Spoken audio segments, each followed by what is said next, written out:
Sean Meyers joined by Rick Klimchock, the head coach for the Greensburg Salem girls basketball team as they begin the Class 5A bracket. And first off, Coach, congratulations. I would imagine it's a major accomplishment when you have four girls graduate who go on to the college ranks to play, and you're still able to make the postseason the next year. So how big of a goal did you achieve in doing that?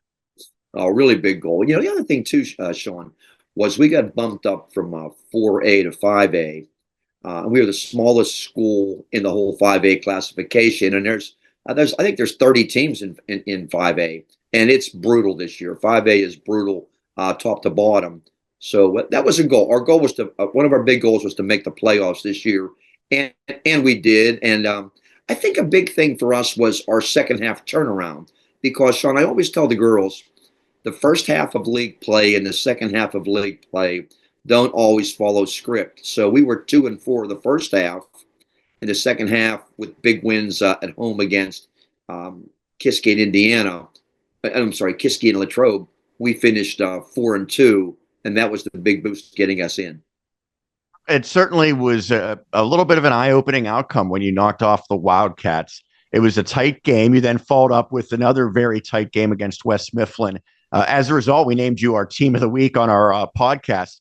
I would imagine that for you as a coach, it's probably pretty stressful to see games come down to the wire, but it's got to be exhilarating to come out on top. So when you think back to those narrow wins, especially against Greater Latrobe, what did your team do best? Well, I think our defensive ability, and we what happened, Sean, is we decided it was best for our team to be a zone team this year, especially the second half of the year. And in my career, like all the years I've been at Jeanette and Frank, we've always pretty much been a man team. And all my years at Greensburg, we've been a man team. So we went zone, and it kept our other kids from foul trouble. But in those games, the Latrobe game and the West Mifflin game, it was our pressure man-to-man defense that turned the game around.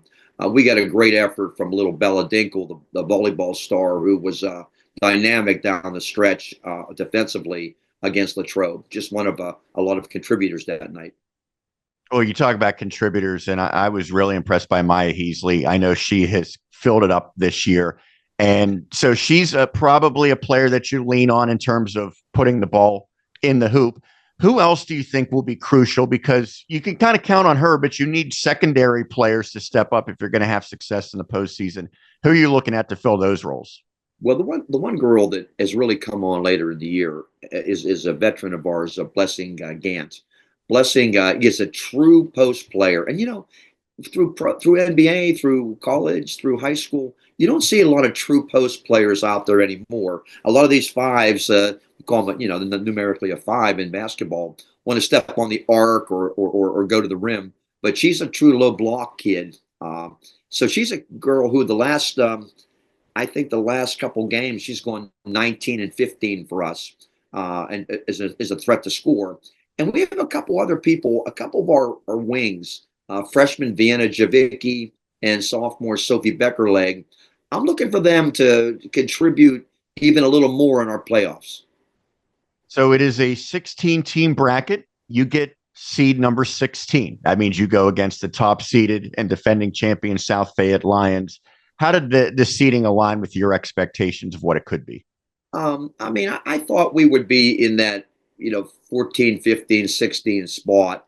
And I think there was a lot of, talk and juggling there. Like last night, we played Plum at home, and we shot the ball.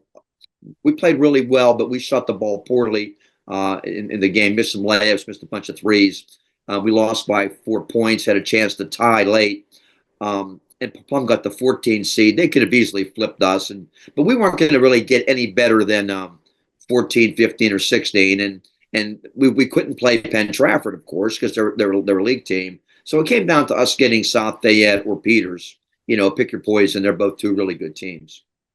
Well, the Lions are battle tested, and I think it was maybe a little bit of a surprise last year that they won a championship, because it seemed like by their standards it was a down year. But there's clearly a knack for winning postseason games that they possess. Do you see that when you look at them? Sure. I haven't. I just started watching film today on them, a little.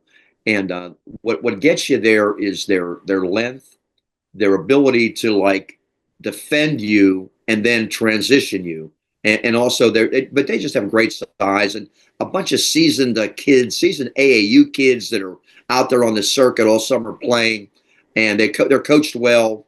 It's going to be a great challenge for us, and it's one that our girls need to go out there and welcome the challenge, and raise their level and compete. And that's the one thing our kids have done all year. They're kind of fearless. I mean, I'm not saying every game we played, especially, we lost to Penn Trafford twice by 20 points, but almost every game we played in a fearless way and not over respecting or over fearing our opponent. It'll be a real challenge on Friday for sure, though. You've been doing this a long time, both the high school and college ranks. So I'm sure you're able to recognize what makes a successful postseason team. What are those common ingredients to have success once you get to the second season, if you will? Well, I believe this is true for high school, college, the teams I've been around. You have to want to keep playing. You think about the grind of it. You're working all summer to get into this. You're working in the fall to prepare for it.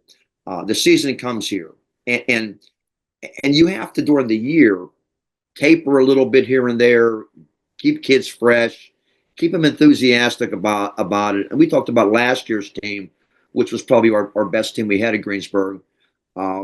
One thing that was good about them was they didn't tire of it. And this year's team, I think we're trying to get the same thing. We've tapered our practices a little bit from 2 hours to an hour and a half. We snuck a day off here or there. I think keeping fresh and keeping interested and wanting to play and not think about your spring sport and not think about the school play and the prom coming up quite yet, because it's a lot on these kids. It's a lot on their minds. Well, Rick, we appreciate the time. As always, glad to talk to you once more, and good luck in the postseason. Thanks a lot. Appreciate the coverage, Sean, and let's go Lions and let's go Bobcats down the stretch.